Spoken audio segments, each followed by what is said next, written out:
जो पेरेंट्स इस particular episode को देखेंगे बहुत सारे चीज़ें सीखेंगे। Always lead by example, because आप जो कर रहे हो आपका बच्चा उसी को अपना रहा है। पेरेंट्स बोलते हैं कि ये बच्चा सुनता नहीं है मेरी, कि ये सोच है, हम चाहते हैं ये। बच्चा अपने उसमें लगा रहता है, उलझन में पड़ा रहता है। लेकिन मुझे ऐसा लगता है कभी कभी कुछ आपको तालमेल तो बिठाना पड़ेगा, क्योंकि माँ बाप जो भी सोचते हैं बच्चे के लिए वो बुरा तो कभी नहीं सोचेंगे। ये मैं बहुत बार बोलती हूँ बच्चों को। सो हमारे एजुकेशन सिस्टम में क्या बहुत बड़ी खामी है जो हमें चेंज करना चाहिए? Basically I am a teacher. मेरा बहुत चाइल्ड साइकोलॉजी एक ऐसा सब्जेक्ट नहीं था, लेकिन ये है कि बच्चों के साथ रह रहकर मुझे उनकी साइकोलॉजी रीड करने का मौका मिला।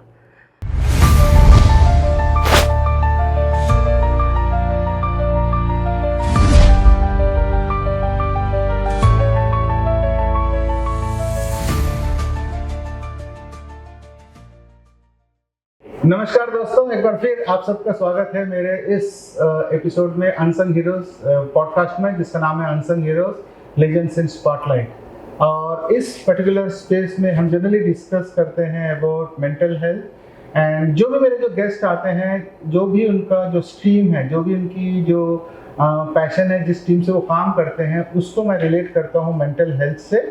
और उसके बाद हम देखते हैं कि मेंटल हेल्थ कितना इम्पोर्टेंट है हर इंसान के लाइफ में।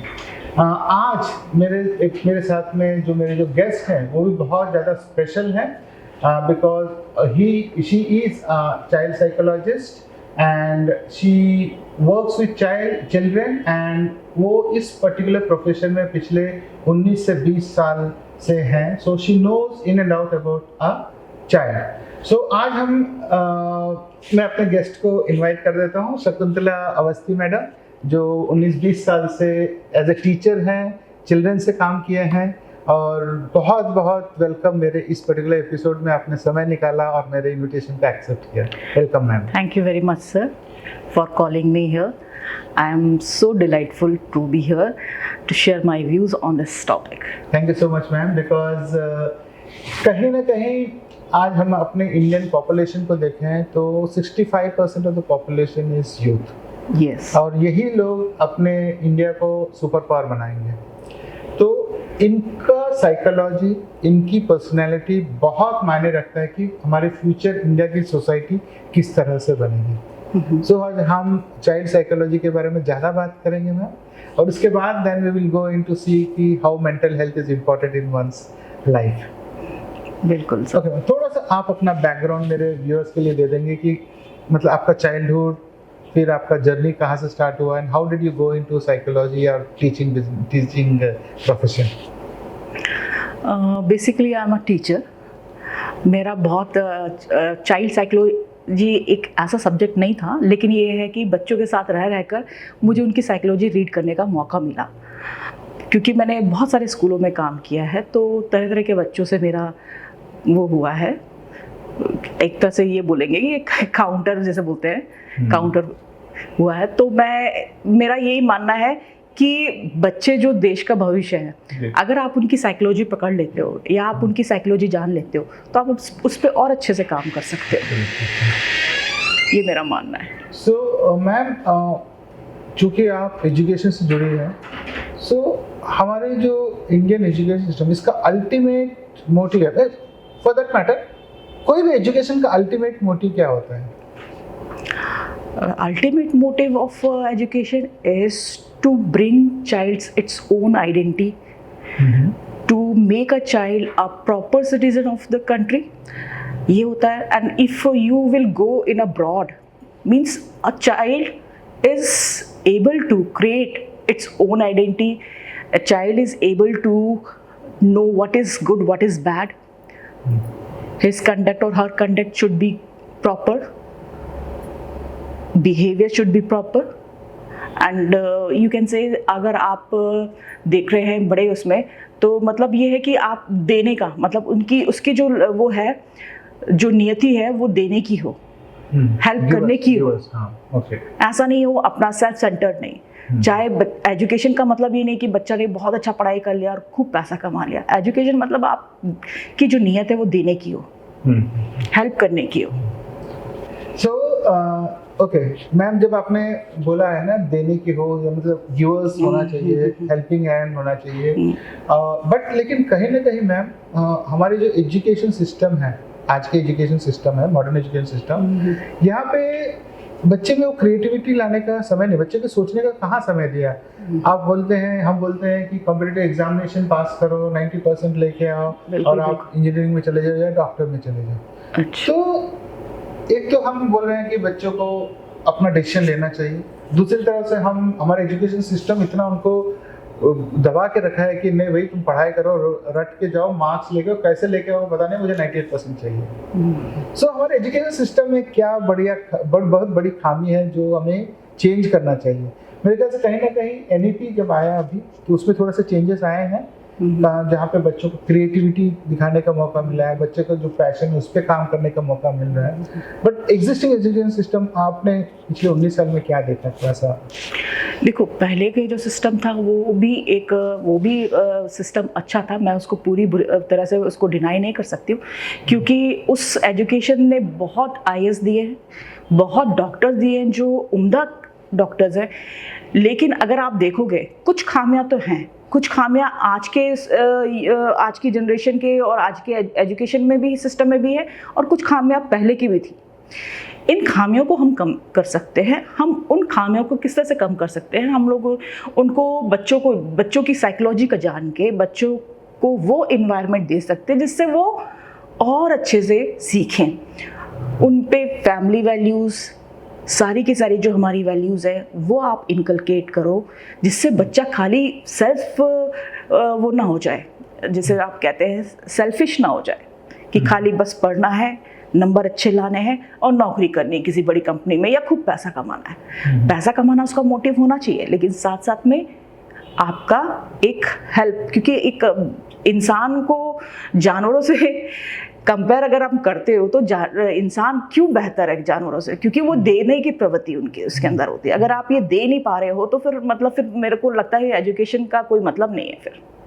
तो कहीं ना कहीं मतलब आप ये कह रहे हो कि parents play a very important role, because बच्चा जब छोटा है तभी वो पेरेंट्स से ही सीखता है। बिल्कुल बिल्कुल। तो आपके जो वैल्यूज हैं या फिर आपके देने की जो ये है, ये सब बच्चों पेरेंट्स ही इनकलकेट करना चाहिए बच्चों में।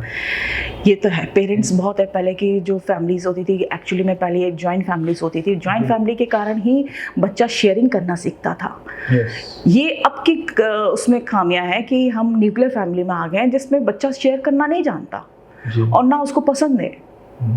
तो ये भी एक बहुत बड़ी कमी हो सकती है और मुझे लगता है इस कमी को माँ बाप ही दूर कर सकते हैं स्कूल। सो मैम, अब एक और सवाल, आप जनरली प्राइवेट स्कूल्स में रही हैं, सो मैं जनरली गवर्नमेंट स्कूल में पढ़ा हूँ, मेरे बच्चे भी गवर्नमेंट स्कूल में पढ़े हैं।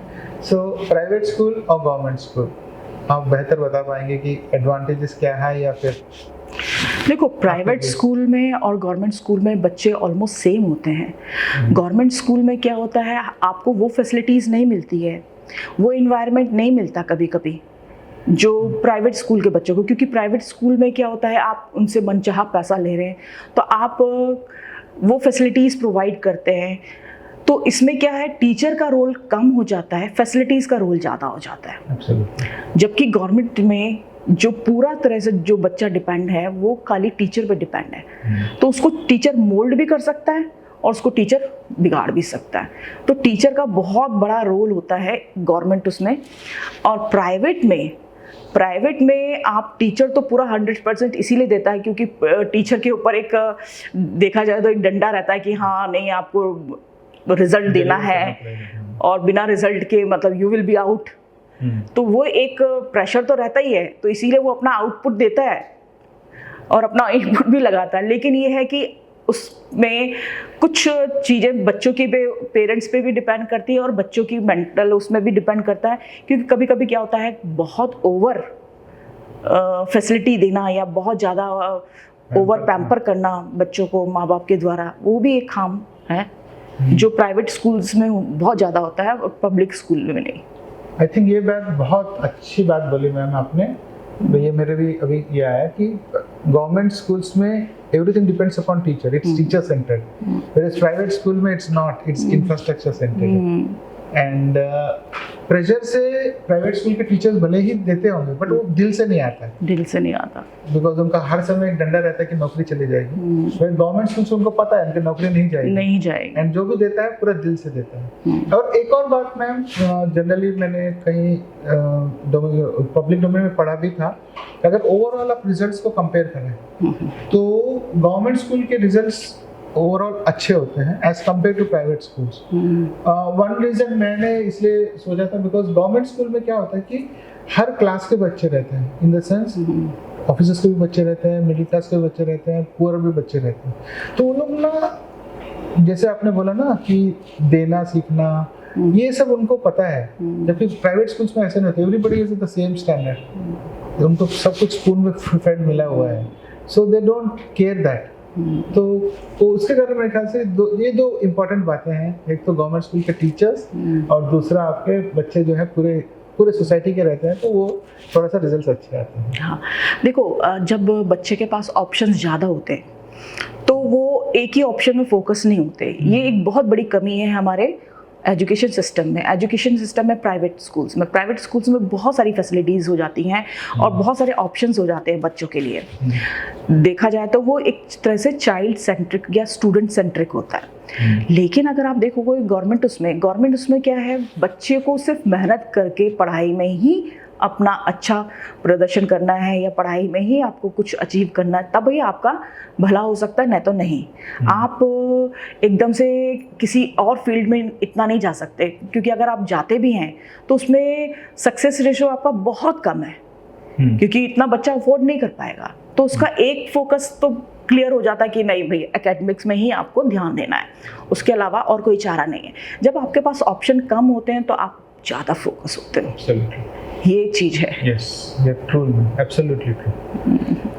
तो मैम थोड़ा सा हम डिसिप्लिन की तरफ आते हैं। हाँ जी। दो टाइप के डिसिप्लिन होते हैं, एक डिसिप्लिन जो फौज में होता है या अपने स्कूल्स में होते हैं, जो डंडा मार के आपको डिसिप्लिन बनाते हैं, पंक्चुअलिटी है, आपका टाइम पे जाना है, ऑल दिस थिंग्स। दूसरा डिसिप्लिन होता है सेल्फ डिसिप्लिन, जो हमारे खुद के लाइफ में हर दिन हर काम के लिए हम अपने आप में वो डिसिप्लिन लेके आते हैं। सो आपके हिसाब से क्या सेल्फ डिसिप्लिन इम्पोर्टेंट है आदमी को अगर सक्सेसफुल होना है तो?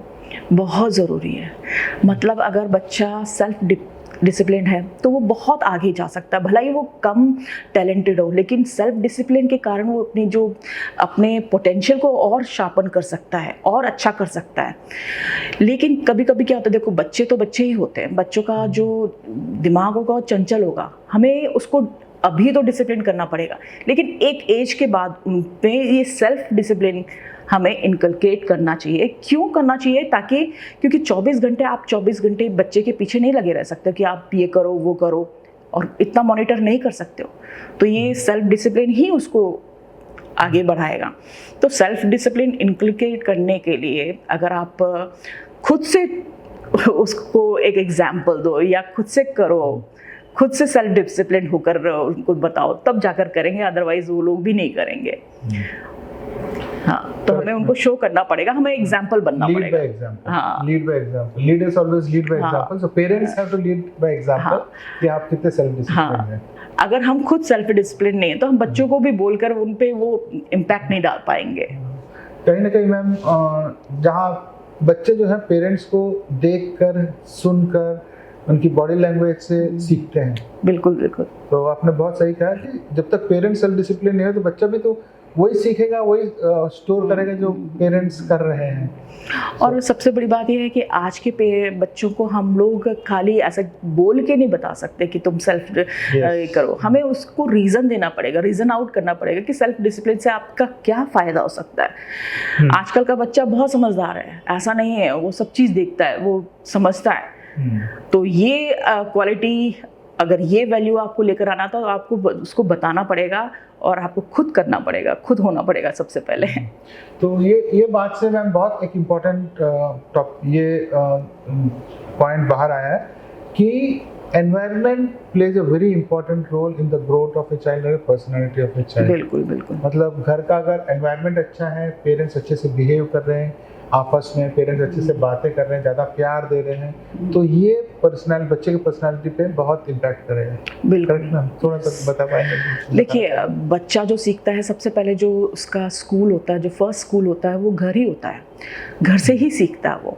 तो नेचुरली अगर आप बच्चे को वो इन्वायरमेंट दे रहे हो तो बच्चा, बहुत छोटे जो बच्चे होते हैं 1 से 5 साल तक के बच्चे, जो वो देखकर सुनकर करते हैं, उनको आपको अलग से कॉपी किताब लेकर नहीं बिठाना पड़ता। वो आपकी एक्टिविटीज़ देखेंगे और उसको अपने में ले लेंगे। तो ये चीज़ें बहुत मैटर करती है कि आपका फैमिली इन्वायरमेंट कैसा है, आप जिस माहौल में रहते हो वो कैसा है, आपका स्कूल का इन्वायरमेंट कैसा है। कभी कभी आपने देखा होगा बहुत बच्चे कुछ गलत चीज़ें या गलत भाषा का उपयोग करते हैं। वो क्यों करते हैं? वो दूसरों से सीखते हैं, उनको उनका जो वातावरण है, उनका जो इन्वायरमेंट है, वो उससे सीखते हैं। ऐसा नहीं है कि उनके पेरेंट्स उनको सिखा रहे हैं, लेकिन वो देखते हैं अपने माहौल से, अपने उससे इन्वायरमेंट से। तो इन्वायरमेंट का तो नेचुरली बहुत इम्पैक्ट है बच्चों पे। ओके, सो मैम अब थोड़ा सा आगे बढ़ते हैं। मतलब बिल्कुल। बच्चे जब एडोलेसेंस में जाते हैं, सो एडोलेसेंस मतलब 8th-9th क्लास में जब जाते हैं, तो बच्चों में आजकल के स्ट्रेस लेवल्स बहुत ज़्यादा है because of various reasons. So parental pressure हो गया, सोसाइटी का प्रेशर हो गया, कॉम्पिटिटिव एग्जाम्स का प्रेशर हो गया, अनसर्टेनिटी हो गया। सो आप जनरली स्टूडेंट्स को, ऐसे स्टूडेंट्स को फेस कर रहे हैं जिनके पास मेंटल स्ट्रेस कंडीशंस बहुत ज़्यादा हैं, and how do you deal with them? मैं बच्चों को सिर्फ एक बोलती हूँ कि आप अपना बेस्ट हो। आप ये मत सोचो कि मेरा उससे नंबर ज़्यादा है या कम है, या मुझे फर्स्ट ही आना है। आप क्यों फर्स्ट और सेकंड के चक्कर में हो? आप सिर्फ ये देखो कि ये चीज़ मुझे पहले नहीं आती थी, आज आ रही है। ये चीज़ मैंने सीखी, आज मैंने ये चीज़ें सीखी जो मुझे नहीं आती थी। आप अपने डेली बेसिस पे आप छोटे छोटे गोल्स लो और उसको फुलफिल करो। कभी आप अपना कंपैरिजन आप अपने आप से करो कि कल मैं कितना था, कितने नॉलेजेबल था, और आज मैं कितने नॉलेजेबल हूँ। आज अगर आप हमेशा दूसरों से कंपेयर करोगे तो हमेशा दुखी रहोगे और स्ट्रेस में रहोगे। आपका कंपटीशन आपके खुद से होना चाहिए। सो मैम, जैसे आपने बोला कि बच्चे जनरली दूसरों से कंपेयर करते हैं, लेकिन क्या है कि हर बच्चे में अलग अलग चीज़ें हैं। कोई पढ़ाई में अच्छा है, कोई स्पोर्ट्स में अच्छा है, कोई गाने गाने में अच्छा है, या फिर डांस में अच्छा है। तो पैशन एक चीज़ होती है। सो हमारे education system, present education system में पैशन के लिए कोई जगह नहीं है। बिल्कुल। सपोज कोई बच्चा अगर स्पोर्ट्स में बहुत अच्छा है तो उसके पेरेंट्स बोलेंगे बेटा पढ़ ले, अच्छे मार्क्स लाएगा तो तेरे को नौकरी मिल जाएगी।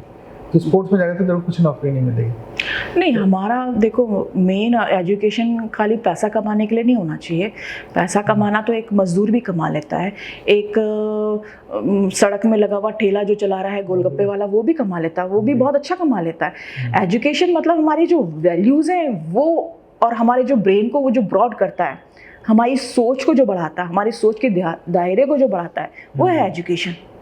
एजुकेशन के साथ साथ अगर आप अपने टैलेंट को भी जोड़ देते हो, अपने हॉबी को जोड़ देते हो और उससे के थ्रू आप अर्न करते हो, तो ये बहुत अच्छी बात है। एजुकेशन को खाली आप कमाई का वो माध्यम मत मानिए। सो passion can actually passion along with education can actually earn money for you also. Yes. Make passion as your profession. बिल्कुल बिल्कुल। बिल्कुल। Okay. So मैम, हमने प्राइवेट स्कूल से बात किया था, आपने बताया कि प्राइवेट स्कूल को सब प्लेटर में मिल जाता है उनको। तो और हमारे, अब मेरे को याद है, मैं बचपन में मुझे एक ऑरेंज आइसक्रीम खाना था जो 5 रुपए का आता था। तो उसको खाने के लिए मुझे 4 साल रुकने पड़े। हाँ, क्योंकि 5 रुपए बहुत ज़्यादा होता था तब। 5 रुपए उतने थे नहीं फाइनेंशियल कंडीशन। तो बस 2-3 साल के बाद जब मेरे को आइसक्रीम मिला तो रियली ये हुआ था। तो ये एक है। और attitude actually plays a very important role. बच्चों का एटीट्यूड बहुत इंपॉर्टेंट रोल प्ले करता है। और जब हम बच्चों को जो वो उनको चाहिए हम पहले ही दे देते हैं, तो वो लड़ने की क्षमता जो है उनको नहीं आती है। तो होता क्या है कि लाइफ में जब आगे जाते हैं तो बहुत सारे चैलेंजेस आते हैं, बहुत सारे फेलियर्स आते हैं जहाँ पे पेरेंट्स नहीं रहते हैं। तो अगर ये एटीट्यूड अगर बच्चों में डेवलप नहीं किया है बचपन से, तो ये एक बहुत ही खतरनाक हो सकता है आगे चलकर। आपका क्या कहना है? बिल्कुल, मुझे लगता है कि जैसे हर बच्चे को अगर कोई भी चीज़ आसानी से मिलती है तो उसको लगता है कि हाँ, ये चीज़ तो आसानी से मिलती है, इसके लिए मेहनत क्यों करना। Absolutely. उसको फिर हार्ड वर्क का वैल्यू ही नहीं पता चलेगा। तो कभी कभी हमें ये कहना भी पड़ता, मतलब you have to earn the things. अगर आपको कोई भी चीज़ करनी है, चाहे आप, मुझे लगता है एक छोटा सा एग्जांपल ही दे दो, जैसे बच्चा अगर कोई चीज़ मोबाइल चाह रहा है, या बच्चा कोई फुटबॉल चाह रहा है या साइकिल चाह रहा है, तो उसको आप बोलो कि आप ये करके दे दो, आप इसको अर्न कीजिए, आप ये कुछ टास्क है उसको करो कंप्लीट, उसके बाद उसको दो, तो उसको ये लगेगा कि हाँ ये मैंने मेहनत की है तो मुझे इसके बदले में ये मिला है। यानी कि कोई भी चीज़ अगर मैं लूँगा या मैं चाहूँगा तो उसके लिए मुझे मेहनत करनी पड़ेगी, तो उससे आप ये करवा सकते हैं इस तरह से। लेकिन अगर आपने तुरंत ऐसे दे दिया बिना उसके मुंह से निकला नहीं और आपने हाजिर कर दी वो चीज़ें, तो फिर तो आगे चल के बहुत बड़ा वो हो जाएगा उसके लिए। और जनरली आई थिंक कहीं ना कहीं ये है, बिकॉज हमने कुछ केसेस भी सुने हैं, IIT से पास हुआ है, he is very good and he is in a very MNC बहुत बड़े पोस्ट पे है, लेकिन जब चैलेंजेस आए हैं तो he is not able to face that challenge and just committed suicide. So this is because of the development of attitude childhood में, और कहीं ना कहीं पेरेंट्स रिस्पॉन्सिबल हैं इसके लिए, बिकॉज पेरेंट्स ही डेवलप कर पाएंगे एटीट्यूड को। वो तो है, लेकिन कभी कभी क्या होता है सर, बच्चे प्रेशर लेना नहीं जानते। कभी कभी कुछ प्रेशर भी बहुत अच्छा होता है बच्चों के लिए। हम लोग सोचते हैं कि प्रेशर नहीं देना चाहिए, नहीं देना चाहिए, लेकिन कभी कभी कुछ सर्टेन प्रेशर ज़रूरी है। जैसे अगर आपने होमवर्क कंप्लीट नहीं किया तो ऐसा नहीं कि आपको फांसी में लटका दिया जाएगा या आपको कुछ, लेकिन आपको एक उसका कॉन्सिक्वेंसेस मिलने चाहिए, टू बी वेरी ऑनेस्ट। अगर वो नहीं मिलता तो फिर उसको बच्चे को लगता है कि अरे ये तो नहीं किया तो हो जाएगा, कोई बात नहीं, चलता है, तो वो कैजुअल एटीट्यूड आ जाता है। मुझे ऐसा लगता है कि ये थोड़ा सा प्रेशर बच्चों पे होना चाहिए, हल्का, बहुत ज़्यादा नहीं, लेकिन इतना प्रेशर होना चाहिए कि वो अपना काम कर पाए, तभी वो रिस्पॉन्सिबल बनेगा। ओके, तो मैं थोड़ा सा डीप जाने की कोशिश करता हूँ, आप अगर कंफर्टेबल है तो आंसर दीजिएगा। बिल्कुल। बेसिकली जो हम बच्चा जब बड़ा होता है तो उसका बिलीफ सिस्टम बन जाता है। हाँ जी। बचपन से किस तरह से पेरेंट्स को देख रहा है, सोसाइटी देख रहा है, तो एक बिलीफ सिस्टम बन जाता है। जैसे हमारे मिडिल क्लास फैमिली को ले लें तो मिडिल क्लास में एक बिलीफ सिस्टम होता है कि ज़्यादा पैसा तुम कमा नहीं सकते हो, ज़्यादा पैसे कमाओगे तो तुम्हारी गंदी आदतें आ जाएंगी। इस टाइप के अलग अलग बिलीफ सिस्टम बन गए, तो हमारे सबकॉन्शियस माइंड में वो वायर हो चुका है ना। सो क्या हम अपने सबकॉन्शियस माइंड को रिवायर कर सकते हैं, उस बिलीफ सिस्टम को चेंज कर सकते हैं? कुछ आइडिया है? चेंज कर सकते हैं, लेकिन इसमें टाइम लगेगा। तब आपको पॉजिटिव चीज़ दिखानी पड़ेगी, कुछ अलग एग्जाम्पल देने पड़ेंगे। बच्चे ने जब पहले ही कुछ गलत एग्जाम्पल देख लिए हैं तो उस गलत एग्जाम्पल का, उसका इम्पैक्ट हटाने के लिए आपको कोई दूसरे नए एग्जाम्पल्स देने पड़ेंगे, तभी वो बच्चा का जो बिलीफ सिस्टम है वो चेंज हो सकता है। एग्जैक्टली। सो वही एग्जैक्टली हम करते हैं जब NLP करते हैं, न्यूरो लिंग्विस्टिक प्रोग्रामिंग। सो हम जो नेगेटिव बिलीफ सिस्टम है उसको हम रिप्लेस करते हैं पॉजिटिव बिलीफ सिस्टम से, जैसे अभी आपने बताया। तो ये हम प्रैक्टिस करते हैं, न्यूरो लिंग्विस्टिक प्रोग्रामिंग मेरा ये है। हाँ जी। So, जो भी बच्चे के नेगेटिव बिलीफ्स हैं कि मैं करोड़पति नहीं बन सकता, या मैं फर्स्ट नहीं आ सकता, मैं एग्जाम पास नहीं कर सकता, इन सबको हम पॉजिटिव बिलीफ से उसको इम्प्रिंट करते हैं। That is all about neuro linguistic programming. अच्छा, ओके। सो मैम, कहाँ थोड़ा सा खाने पीने के बारे में ये करते हैं। आजकल के अगर आप बच्चों को देखोगे तो एक तो उनका खाना पीने जो खाते हैं वो हाइजीनिक होते नहीं है, प्रोसेस्ड फूड खाते हैं, और स्लीपिंग साइकिल जो है ये भी उनका पूरा ये हुआ डिस्टर्ब हो रखा है।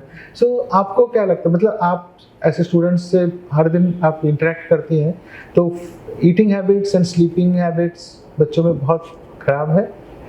नहीं, बच्चों पे जो ईटिंग हैबिट्स है आजकल के बच्चों पे वो तो ख़राब है, और इसका नेचुरली इम्पैक्ट तो पड़ता ही है, उनके हेल्थ में भी पड़ता है और उनके ब्रेन में भी पड़ता है। अगर आप देखोगे तो जो ओबेसिटी है वो आज की डेट में कई गुना बढ़ गई है, खाली इंडिया में नहीं है, हर जगह। और ज़्यादातर जो इसके जो ओबेसिटी जो है वो बच्चों में बहुत ज़्यादा हो रही है।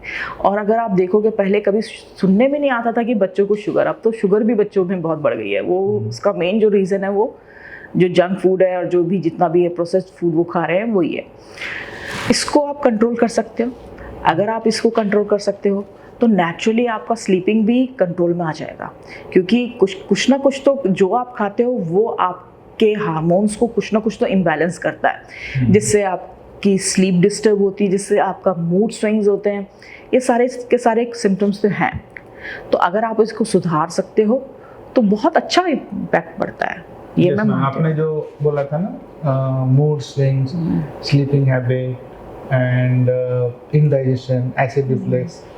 तो अगर आप डायबिटीज की बात की, बीपी की बात की, जो बच्चों में आजकल आ रहा है, बहुत ज़्यादा। so all these are because of the gut health, bad gut health. और gut health डिपेंड करता है कि हम क्या खा रहे हैं, बिकॉज हमारा जो गट और हमारा माइंड कनेक्टेड है, they are two parts of the same system. So अगर हमारा गट खराब है तो माइंड अफेक्ट करेगा, माइंड खराब है तो गट इम्पैक्ट करेगा. And I think that is the main reason कि आजकल 30 साल के बच्चों में भी हम डायबिटीज पर, 30 साल तो मैं ज़्यादा बोल दूँ, कम के बच्चों में भी डायबिटीज वगैरह है. सो ईटिंग हैबिट्स है. सो जो व्यूअर्स हमको देख रहे हैं, तो सबसे पहले तो ईटिंग हैबिट्स चेंज करना है, स्लीपिंग हैबिट्स चेंज करने हैं, प्रोसेस्ड फूड नहीं खाना है, ग्रीन वेजिटेबल्स खाने हैं, बहुत सारे फ्रूट्स खाने हैं. और इसका रिस्पॉन्सिबिलिटी पेरेंट्स के ऊपर है, बिल्कुल, बिकॉज कहीं ना कहीं आपको देख के आपका बच्चे की पर्सनालिटी बन रही है. आप अगर एज ए लीडर लीड नहीं करोगे तो बच्चा भी वही करेगा जो आप करोगे. बिल्कुल. तो मैम ने भी इस बात को बोला है, 19 साल का एक्सपीरियंस बोल रहा है. मैं तो टीचर नहीं हूँ, मैम टीचर है. So parents play a very very vital role and they are the role models for their children. बिल्कुल. Right ma'am. Okay ma'am. So आप अपने बच्चों को देखते हो, what makes you very happy when you see a child, आपका मतलब student को? अपने स्टूडेंट्स की अगर मैं बात करूं तो उनका, मुझे एकदम देखा जाए तो उनका नेचुरल जो वो रहता है, नेचुरल आप क्या कह सकते हैं, उनका जो नेचर होता है बिल्कुल पॉलिश, दिल से बात करते हैं, बिल्कुल पॉलिश्ड नहीं होता है, डिप्लोमेट नहीं होते. जो उनके दिल में होता है वो उनके जुबान में होता है. तो वो चीज़ मुझे बहुत अच्छी लगती है. मतलब they are very raw, not diplomat. And कहीं ना कहीं ये रॉनेस जो आता है ना, छोटे बच्चों में ज्यादा है. बहुत. जैसे जैसे बड़े होते जाते हैं वो रॉनेस खत्म हो जाती है. तो आपको वो बता देते हैं, जैसे कुछ चीज़ उनको समझ में आई तो उन अपने एक्शन के थ्रू, क्योंकि वो ऐसे बोल नहीं पाते हैं पॉलिश लैंग्वेज में, लेकिन वो अपने एक्शन के थ्रू बता देते हैं कि हाँ ये चीज़ समझ में आया है, ये चीज़ उनको पसंद आई है. अगर आपको उनको कोई चीज़ पसंद नहीं आएगी तो भी वो अपने एक्शन के थ्रू या अपने उसके थ्रू बता देते हैं. तो ये चीज़ मुझे अच्छी लगती है उनकी. और मैम आपको ऐसे कोई केसेस आए हैं क्या जहाँ पे बच्चा आके कंप्लेन करता है कि मेरे पेरेंट्स ऐसे हैं, मेरे पेरेंट्स मेरी बातें नहीं सुनते, ऐसा कुछ ऐसा ये है? वो आजकल बहुत सारे डिफरेंसेस देखने को मिले, पेरेंट्स की सोच और बच्चों की सोच, जनरेशन गैप आता है. हाँ. तो पेरेंट्स अपने ओल्ड थिंकिंग करते हैं, बच्चे बोलते हैं आप पुरानी तरह सोच रहे हो. ऐसे कंप्लेंट्स आते हैं आपके पास एज ए टीचर? बहुत बार आए हैं. पेरेंट्स बोलते हैं कि ये बच्चा सुनता नहीं है मेरी, कि ये सोच है, हम चाहते हैं ये. बच्चा अपने उसमें लगा रहता है, उलझन में पड़ा रहता है. लेकिन मुझे ऐसा लगता है कभी कभी कुछ आपको तालमेल तो बिठाना पड़ेगा, क्योंकि माँ बाप जो भी सोचते हैं बच्चे के लिए वो बुरा तो कभी नहीं सोचेंगे. ये मैं बहुत बार बोलती हूँ बच्चों को कि आपके पेरेंट्स आपसे उम्मीद लगा कर रखे हुए हैं और वो चाहते हैं आपका भला. तो जब आपका वो भला चाह रहे हैं, आपकी कोई वो तो नहीं चाह रहे हैं बुरा, तो नेचुरली थोड़ा बहुत उनको एक रिस्पेक्ट और उनकी एक बात तो माननी ही पड़ेगी आपको. पूरी नहीं, अपने अगर आपको अपनी बात मनवानी तो लॉजिक भी देना पड़ेगा, मुझे ऐसा लगता है. हाँ, तो लॉजिकली बात करना पड़ेगा, एज ए फ्रेंड बात करना पड़ेगा. पेरेंट्स अगर बोलेंगे कि मैं पेरेंट, तो पेरेंट की तरह बात करेंगे तो प्रॉब्लम हो जाएगा.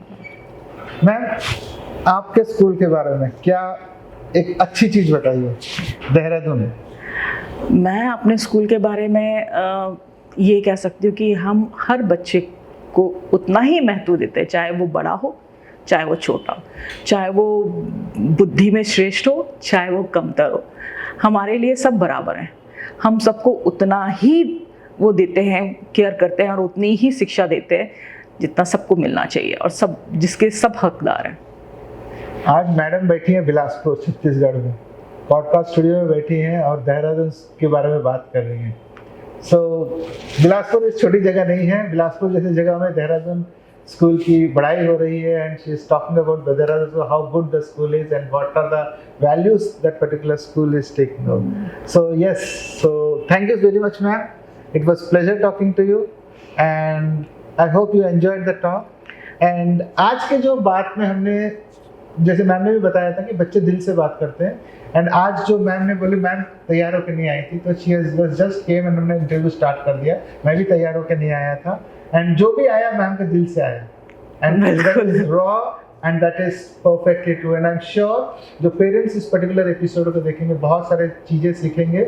Always lead by example, because आप जो कर रहे हो आपका बच्चा उसी को अपना रहा है. बिल्कुल. Be a friend to your child, because जब दोस्त बन के आप बच्चों के साथ क्या करोगे, ना कि पिता बन के, तो बच्चे आपको भी फॉलो करेंगे। जी बिल्कुल। So thank you very much, ma'am, for taking your time and being in my episode. Thank you for Thank you inviting so me. much, ma'am. Thank you. Pleasure talking to you.